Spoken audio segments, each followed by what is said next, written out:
So am I selling a commodity? That's the question for today. If you hear a lot of your price is too high, then this session is for you. Core hydration, $16 a gallon. 2.8 times more expensive. 280%, everyone. Are you hearing what I'm saying? How did the water industry figure this out? Commodity is not defined by the product. It's defined by the conversation we're having. It's marketing. Before you give the next quote, I want you to ask the customer, have you already decided who you're going to work with on this project?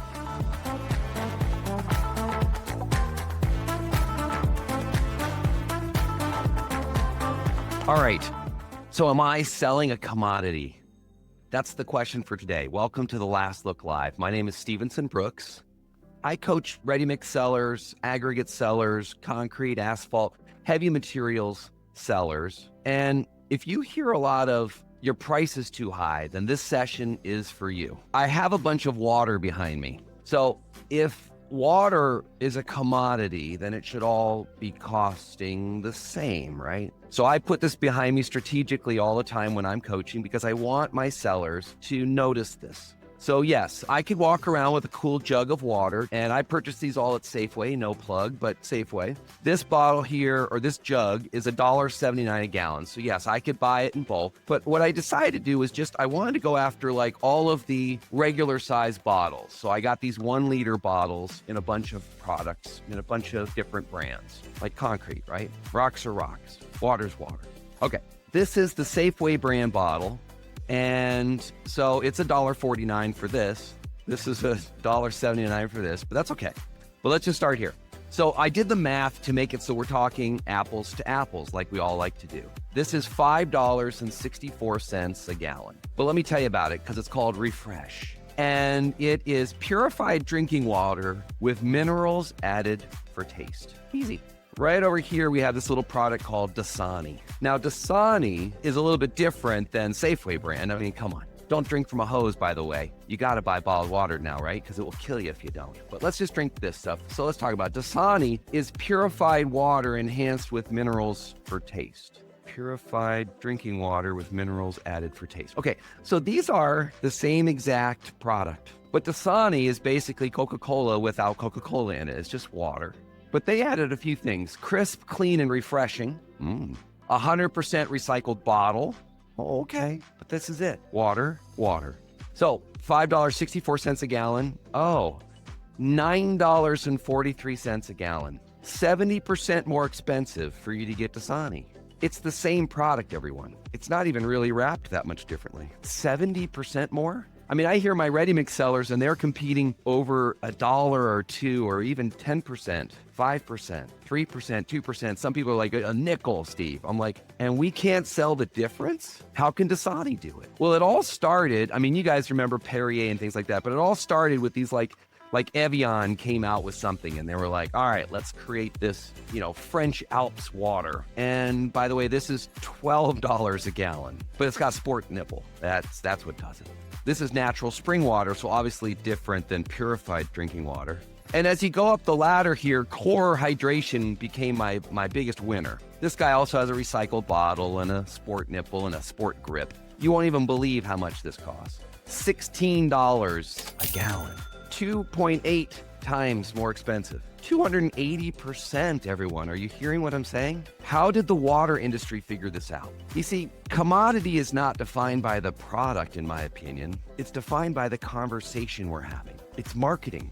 Now, Core Hydration has perfectly balanced purified water with a certain pH, electrolytes and minerals for taste. So they've added a little bit more, which is why it makes it almost 3 times more expensive. Now, you could get a little crazy and this was my big winner in the reusable bottle, Hawaiian volcanic water. The big winner at $19.77 a gallon. So when I hear my ready-mix sellers tell me I have to match prices, I have to beat prices to win, I have to be the cheapest out there or no one's gonna pay for it. I'm sure there are some of you out there that don't drink the Safeway brand or the grocery store brand generic water. You've upgraded now to have your own favorite type. You can murder your thirst if you want to have liquid death at $13 a gallon. Or smart water, I hear that really does help your intelligence. It's the same product, it's just a different story, it's a different experience, and that's what gives it a different price. It's being sold to us. Now, they've got marketing and commercials, things like that, but I tell you what, when you go to the grocery store, they were all just laid out on the racks for me. All these varying prices, different size bottles.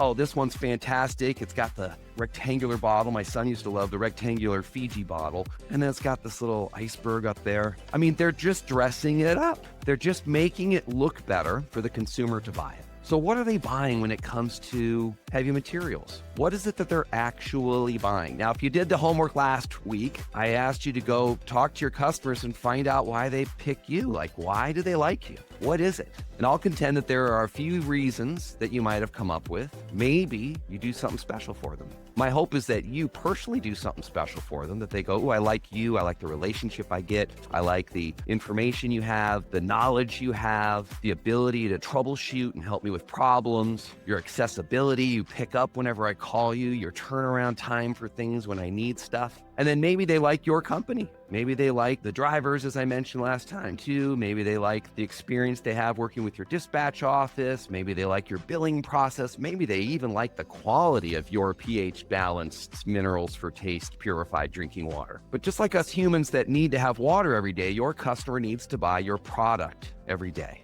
And somewhere along the line, us sellers allow the customer, but also we allow ourselves to become commoditized. We start making it about fast turnaround of quotes instead of time to discover what's really going on, conversations. We don't ask those preference questions. Instead, we ask pricing conversation questions. How do I look? What's my number at? Hell, they even talk about the person who won the bid. I hear it from my customers all the time. Oh, who got low bid on that? It's just the way that we lead with numbers instead of the insights into what do they actually value? What do they need? What's the part of the puzzle that I can fulfill, like a pH balance or electrolytes, that will give it that extra edge so that they'll buy my water, not at a matching price or a lower price, but at a premium price. So the fastest way for you to turn yourself into a commodity is by acting like price is the only thing that matters. And so we spend so much of our time sitting in our war rooms and our offices trying to figure out what price do I need to be at to win this work. And instead, I want us to think,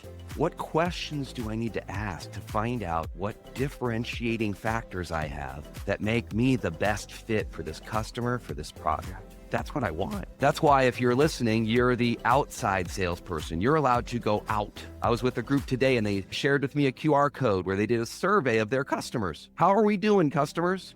And they did a QR code and scan it and give us your results of the survey. Well, you are the QR code, my sellers. You're the one that can go find out. You're the one that actually can ask those questions. The survey is great, but you are the outbound survey collector. Hey, what could I do? What are we doing? What is the best part about working with us? What's the worst part? What's the best thing about working with brand X? If you studied and understood exactly how your customers decide which water they're going to drink, price is really, it's on the list, and I'll give it credit, but it's way down the list. It's not the reason. Now, why do we think this way? Why do we think that price is so important? Well, because our customers tell us that. And I promise you, every shopper that goes into Safeway when I did my shopping spree probably would say the same thing. Price is very important to me, Steve. Oh yeah, but I like this brand over that brand. But I like that product over this product. But I prefer this one. It tastes better than that one. They all have preferences that they will pay more for. But I promise you that Dasani knows that crisp, clean, and refreshing helps. They have a room of people that do marketing for them, maybe a wing or a building, who knows. But they've got a team of people that do marketing for them to figure out exactly how the shape of that S should look on their bottle. And we go out there and throw quotes saying, who needs cheapest concrete ever? Because speed is what we think is going to do it. But that's also because that's what the customer says. Get me a quote fast. Get me the lowest price you got. What's your best and final? And I'll tell you maybe later if you get the job or not. So maybe it's these water companies don't have to actually talk to the consumer directly when they're selling it. They just put it on the shelves and hope that you pick the right one. What? They're not even involved in the picking process when it happens, which we could be. They have to actually hope that you'll walk into the store and go, that Fiji water just looks so good. Perfect exactly what I needed today. A flower on my water and a rectangular bottle. They're just hoping that we're going to go down the aisle and pick that and spend at a minimum 70% more. Let alone, you have it here. My water comes out of the tap, right? So, I'd purify it myself and add minerals to taste with an RO filter system. Let me give you a punchline real quick, too. Ready mixed concrete has in its name, ready mixed. Do you ever figure out how much it costs if you wanted to mix the concrete yourself there, Mr. Customer? Buy yourself some bags, put it in the mixer yourself? They don't want to do that. By the way, I don't sell those bags of concrete, but I hear it's some 45, 50 bags per yard of concrete. Can you imagine the pallets showing up and saying, go ahead, guys, mix the concrete, as opposed to your 10-yard truck that just dumps it? They're paying for the convenience. Have you ever been to a 7-Eleven or a concert or an airport? I don't even have those prices. This is Safeway.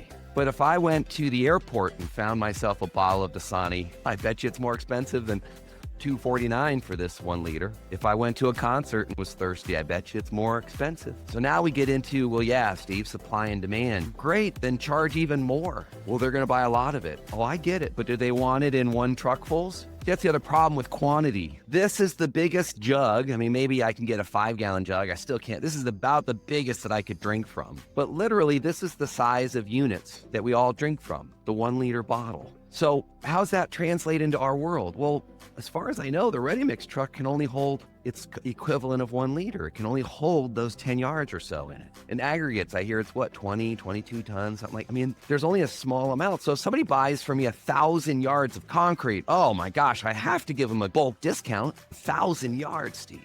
Well, isn't that 100 truckfuls? Why are you going to sell each truck full cheaper? Because they're buying so much of it. I know, but see, I can deliver this on a skid of hundreds of bottles, but I can't. I have to drive that truck back and forth every time. That's the only way that I can get the concrete delivered to them. So why the bulk discount? It's still 10 trucks at a time. I can understand if it's less than that, that'd be a bummer. But if they're doing full truckfuls, whether it's asphalt, stone, cement, concrete, I don't know where the bulk discount comes in. It's from our own mindset. You see, as a salesperson, we are being tricked and fooling ourselves to believe that we're a commodity, that it's the same. I can get it anywhere. What's your best and lowest final price? Well, but what brand are you? Are you the cheapest? And if you're the cheapest, by the way, you're probably not here today. I always make the joke to my students. The least expensive customer of mine, the ready mix company that is the cheapest, they don't need to talk to me because they just hit the cheap button. We'll sell it cheaper. They're the Safeway brand. We'll just make it cheaper. But most of the companies that hire me, or all of the companies, and probably the ones that are listening, are the ones that actually want to make money while they're doing it. That's why they need us outside salespeople to go sell value. Sell something different. But we get confused because someone says, hey, I need this amount of material. Can you get it for me? And we get excited by the amount of material. And then we start feeling the dread of, man, if I lose this deal because I'm too expensive, then I didn't bring in any work. So I think we do need to act fast, but I think we need to spend more time with the prospective customer than on our spreadsheet figuring out the lowest price that I can possibly go to. Now, I'm not saying you're going to win them all if you just throw out a new price, because I've seen that happen to teams too. Well, we'll just raise our price. We'll sell our Safeway water at Dasani prices. Let's just do it. Let's raise our price 70%. But you got to mix up your game a bit. You got to tell me why it's worth it. You got to help me understand why it makes sense to spend more money for you. So as I talk through my riddles, only because I don't know who you are specifically, what I'm looking for you to do is figure out, are you caught in the commodity trap where you think that you're selling a commodity and yet really you just are selling like you're a commodity seller? As I mentioned before, it's not the product, it's the conversation we're having.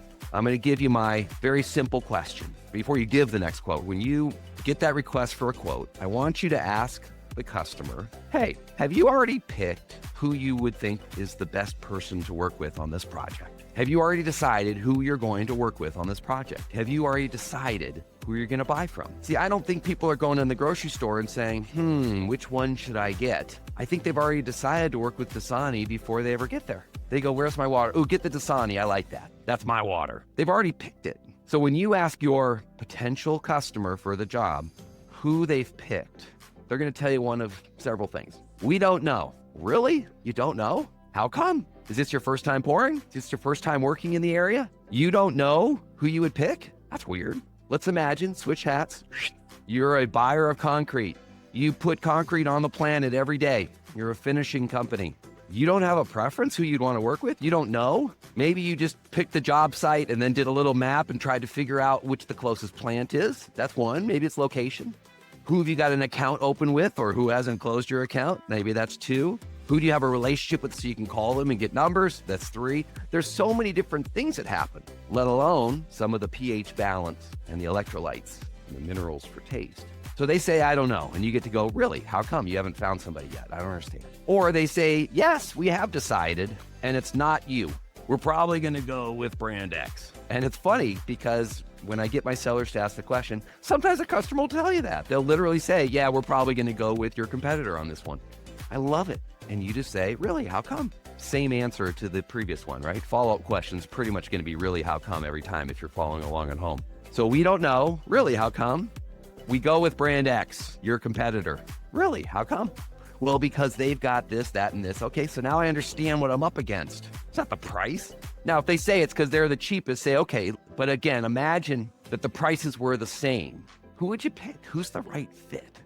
And third, they might actually say, well, we want to go with you, but it depends on what your price is at. And you get to say, really? How come? You get the pattern? I'm not at my desk. I'm not in front of a spreadsheet. I'm not talking to my manager saying, how low can we go? I'm not complaining that the market's all full of cheapskates or that everyone, it's all price driven, Steve. It's price. My conversation isn't even about price. It's about who would you pick and why. Now, if it needs to be more complicated, let's imagine you throw out this quote to everybody out there and you get them all back and their price is all the same. Let's imagine you put this out to bid and every quote comes back, they're all the same. Who would you pick? And by the way, this group that I was with this morning, some of the questions didn't go very well when I asked my sellers, my students. I asked them a question and they would look at me like, and then I'd poke a little bit more and they'd tell me an answer that's kind of, well, the things are the things and the stuff. And I go, can you tell me more? That's part of you, my sellers. You need to learn how to ask some more questions and just get deeper. Don't let go when they go, we'd always go with you because we've done it for a long time. You say, really? But what does that mean? Tell me more. Help me understand. I don't get it. As you get good, what you're going to find is that people pick before the quote gets there. They already know who they want to work with. If they don't, then we also haven't done a great job. We should help them pick. But if they think we're all interchangeable, that's not the product's fault. That's not the customer's fault. That is the salesperson's fault. The salesperson, AKA marketing department, hasn't made a clear distinction between the green cap and the little tiny shitty cap that falls over all the time, pardon my French. That's our job. So if it's uncomfortable, you're probably gonna get some leverage. If it's hard to do, you're gonna probably need to practice a bit until it gets easier. But if you don't know who the customer's gonna pick before you give them the price, you are commoditizing your product. Because I'm sure as people have come through my studio and they look at this or they see it online, they go, ooh, I love that blank. They already know the water that they would pick before any of them have a price tag on them. They've already got a choice. They've got a preference. So yes, the industry wants to believe it's a commodity, but not us salespeople. We have to go out there and differentiate ourselves. We have to go out there and get people to understand the differences that we have. And if we don't understand those, then let's go find out what that is. Because if any truck rolled out of your plant today, it's because they picked you. If it was the cheapest price, okay, start raising your price to see if you can figure out when they stop. When do they have troubles? When do they go, uh-oh? We'll talk about it next time. That's my favorite conversation to have is, hey, I want to go with you, but your price is too high. Oh, now we're negotiating. But if I don't have them say, I want to go with you first, and they just say, hey, your price is too high, bug off. Well, then I don't have a sale to have. Because if I just hear that price is too expensive, you're not going to buy it if you're looking at labels to figure out which water you want. Thank you so much for coming. I appreciate it. And we'll see you next time. DM me if you have any questions. Let me know where you're getting stuck so I know what to put into our next Last Look Live. I appreciate you being here. Thanks, everyone.